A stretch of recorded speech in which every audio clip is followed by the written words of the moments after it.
part of the reason that we're not panicking about the food situation right now is most of the world at the moment is eating last year's harvest. And so there was no problem with the input into the system.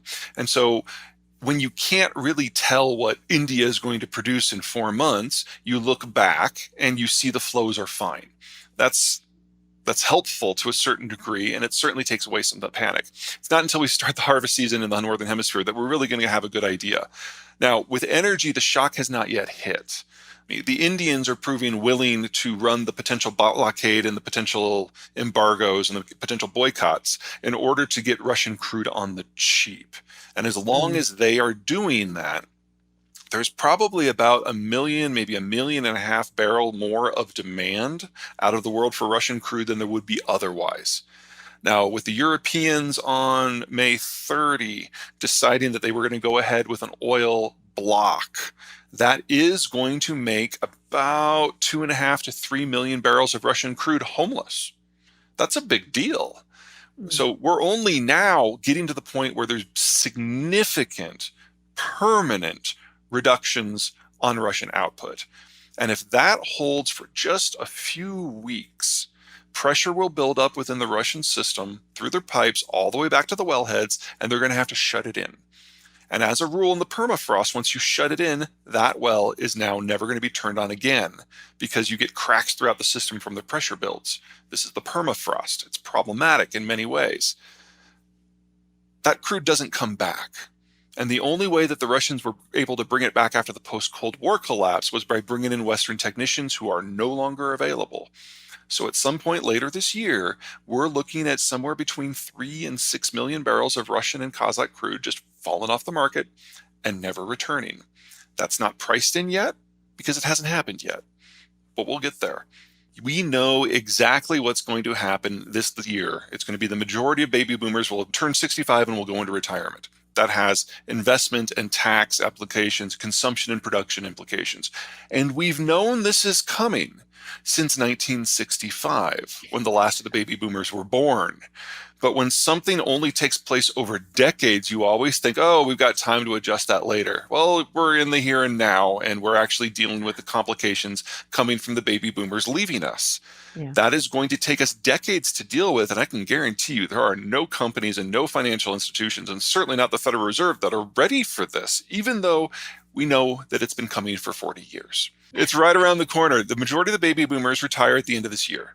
Now, we understand to a certain degree that whole argument of the snakes swallowing the watermelon, and now we have to pay for them in terms of pensions and Social Security and Medicare and Medicaid. And that's all true and that's all right, and we should worry about that.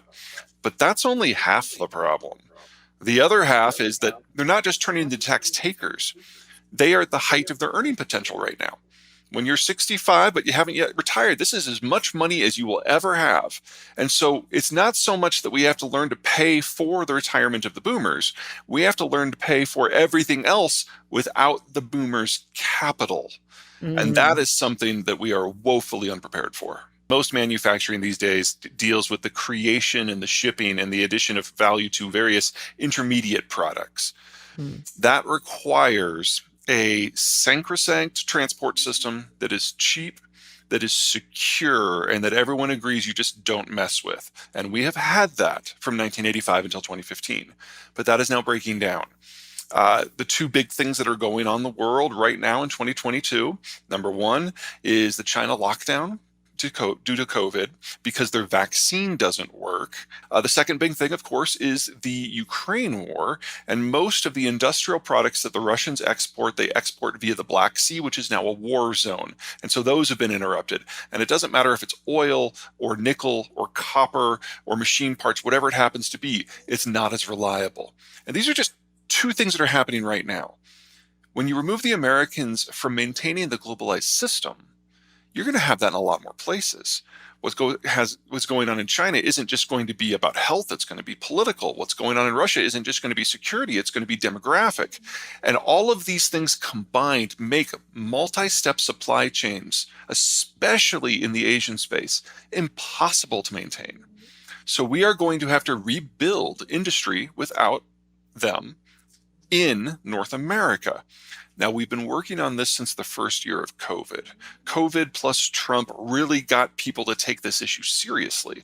And we're getting Mm. shorter supply chains that are closer to end consumers that use less water and less energy and shorter transport links and cheaper labor in terms of productivity. It's a net gain. But you don't double the size of your industrial plant overnight. This is a Mm. 5 to 10 year process. And while that is going on, capital's getting dedicated to that, which means it can't be dedicated to other things. And we can't take the full advantage of these new supply chains that are closer to home until they're done. So we have at least another 5 years of high inflation as we struggle through this transition. And there's nothing that government can do to make it better. Now, government can make it worse, but not better. We were seeing a huge level of reinvestment in this country before Trump, before COVID. Those Mm. two factors simply sped it up. Biden's actually putting some government oomph behind it, and the dislocations in China are convincing companies that have doubled and tripled down on China, like Apple, that maybe that wasn't the best choice. So this is rapidly becoming the conventional wisdom in the manufacturing space. And in terms of general winners, it's going to be a locality by locality point of view. There are states, there are cities in the United States that are actively going out and recruiting this sort of investment, and they are getting a outsized return for that investment. A lot of these cities are in the South. Texas, of Mhm. course, is doing very well, and we're even seeing some retooling of some of the heavy industry in the Midwest. In terms of sectors, manufacturing, transport, energy, labor, all of it, because we now have limitations because of demographic aging for how much labor we have and for how much finance we have. So there's certainly a first mover advantage play here. We solve one problem, we get another one. We know that we're going to have lower production costs and lower retail costs on the back end.